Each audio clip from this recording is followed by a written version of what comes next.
नमस्कार. गौरीज किचन आणि मॅजिकमध्ये तुम्हा सर्वांचं स्वागत आहे. तर आज आपण बनवणार आहोत कांदा भजी. त्यासाठी मी इथे 2 मध्यम आकाराचे कांदे उभे आणि पातळ चिरून घेतलेत. त्यामध्ये मी आता टाकणार आहे धणे. हे अख्खे धणे आहेत 2 छोटे चमचे, जे की मी आधी एकदा मिक्सरला फिरवून घेतलेत. त्यानंतर आपण ह्याच्यामध्ये टाकणार आहोत पांढरे तीळ. हे कच्चे आहेत, तुम्ही भाजून जरी घेतले तरी चालणार आहे. पांढरे तीळ हे छोटे 2 चमचे आहेत.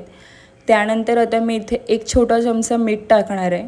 आपल्याला एक अंदाज असतो की 2 कांदा भजींना एवढं मीठ लागेल, त्याप्रमाणे मीठ टाकायचं आहे. जर तुम्हाला असं वाटलं की खारट होऊ शकतं, तर जेव्हा आपण नंतर ह्याच्यामध्ये लाल तिखट मिक्स करणार आहे, तेव्हा तुम्ही थोडं मीठ टाका आणि आत्ता थोडं मीठ टाका. मीठ आपण ह्याच्यासाठी टाकतो की कांद्याला मीठ लावल्यानंतर पाणी सुटतं आणि त्या पाण्यामध्येच आपल्याला नंतर डाळीचं पीठ मिक्स करायचं आहे. मी धणे आणि तीळ तुम्हाला ह्याच्यासाठी आत्ता टाकायला सांगितले आहेत की जेव्हा कांद्याला पाणी सुटणार आहे, त्याच्यामध्ये त्याचा संपूर्ण अर्क उतरतो आणि भजीमध्ये त्याची चव उतरते. म्हणून आत्ता आपण हे सगळं असं व्यवस्थित मॅरिनेट करून एक 15 ते 20 मिनटं हे मिश्रण साईडला ठेवायचं आहे. तुम्ही जास्त वेळ ठेवलं तरीही चालणार आहे. आणि आता आपण हे 15 ते 20 मिनटं साईडला ठेवलेलं मिश्रण बघू शकता की असं दिसतं आणि त्याला एक व्यवस्थित पाणी सुटलेलं असतं. आता ह्याच्यामध्ये आपण डाळीचं पीठ मिक्स करायचं आहे. इथं मी 1 वाटी डाळीचं पीठ घेतलं आहे आणि हे पीठ सगळं एकदम आपण टाकणार नाही आहे. आधी मी अर्धी वाटी डाळीचं पीठ ह्याच्यामध्ये टाकून घेतलं आहे आणि हे सगळं एकजीव व्यवस्थित करून घ्यायचं आहे. पहिलंच आपण सगळं पीठ जर ह्याच्यामध्ये टाकलं तर काय होणार आहे की ते डाळीचं पीठच जास्त दिसतं आणि कांदा एकदम कमी होतो. म्हणून कधीच एकदम पीठ टाकायचं नाही आहे. थोडं थोडं करून तुम्ही पीठ टाका. आधी अर्धी वाटी आपण पीठ ह्याच्यामध्ये टाकलं आहे. त्याच्यानंतर मी 1 चमचा लाल तिखट ह्याच्यात टाकलं आहे आणि हे सगळं असं एकजीव करून घ्यायचं आहे. ह्याच्यामध्ये आपण आत्ता इथे पाणी टाकणार नाही आहे. जेवढं ते कांद्याला पाणी सुटलं त्यामध्येच आपण हे सगळं पीठ एकजीव करून घ्यायचं आहे. आणि तुम्ही बघू शकता की त्या कांद्याला एवढं पाणी सुटलेलं असतं की त्याच्यामध्ये आपण जे हे अर्ध वाटी पीठ आहे ते एकदम व्यवस्थित बसून जातं आणि एकदम व्यवस्थित मुरतं पण.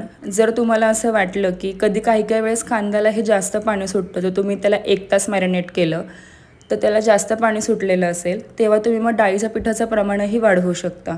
तुम्ही जेवढं त्याला जास्त वेळ मॅरिनेट कराल ह्या मिश्रणाला, तेवढं त्याला व्यवस्थित पाणी सुटणार आहे. तर इथे तुम्ही बघू शकता की अर्धी वाटी पिठामध्ये हे मिश्रण असं दिसतं आहे. त्याच्यानंतर मी पुन्हा त्याच्यामध्ये 2 चमचे थोडं पीठ टाकलं मला कमी वाटल्यामुळे. आता मी इथे त्याच्यामध्ये 2 ते 4 चमचे आपलं पाणी टाकणार आहे, खूप नाही. आता हे पाणी टाकून मी सगळं व्यवस्थित मिक्स करून घेणार आहे की साईडला जे आपल्याला कोरडं वाटतं ते नंतर आपण हे पाणी टाकल्यामुळे आपल्याला ते कोरडापणा वाटत नाही. आणि हे मिश्रण पुन्हा एकजीव तुम्ही जेवढा जोर लावून त्याला एकजीव करताल तेवढं ते त्या कांद्यामध्ये व्यवस्थित बसून जाणार आहे पीठ.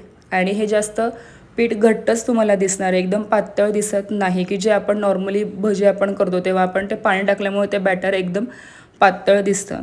तर हे तसं दिसत नाही, हे असं पीठ घट्ट दिसतं तुम्हाला भजीचं. आणि आज तुम्ही बघू शकता की आपलं हे पीठ असं झालेलं आहे भजीचं. तोपर्यंत आपण एका साईडला कढईमध्ये तेल तापायला ठेवलं आहे. मीडियम गॅसवर तेल तापायला ठेवायचं आहे आणि मग आपण त्याच्यामध्ये अगोदर हे तेल तापल्यानंतर फास्ट गॅसवर तेल तापायला ठेवल्याने काय होतं की ते भजी लवकर आपले जळतात आणि आतमध्ये पूर्ण कच्चं राहतं. त्याच्यामुळे बारीक गॅसवर तेल तापत ठेवायचं आहे आणि तेल तापलं आहे की नाही हे एकदा एक छोटं आपलं बॅटर टाकून बघायचं आहे. तुम्ही बघू शकता की आपलं तेल एकदम व्यवस्थित तापलेलं आहे. आता आपण ह्याच्यामध्ये भजी सोडायला सुरुवात करायची आहे. आणि ह्या भजी एकदम अशा जवळजवळ सोडायच्या नाही आहेत, असं लांब लांब तुम्ही तुकड्यांमध्ये सोडा. तुम्ही चमच्यानेही सोडू शकता, पण मी हाताने सोडते, हाताने सोडायला सोपं पडतं.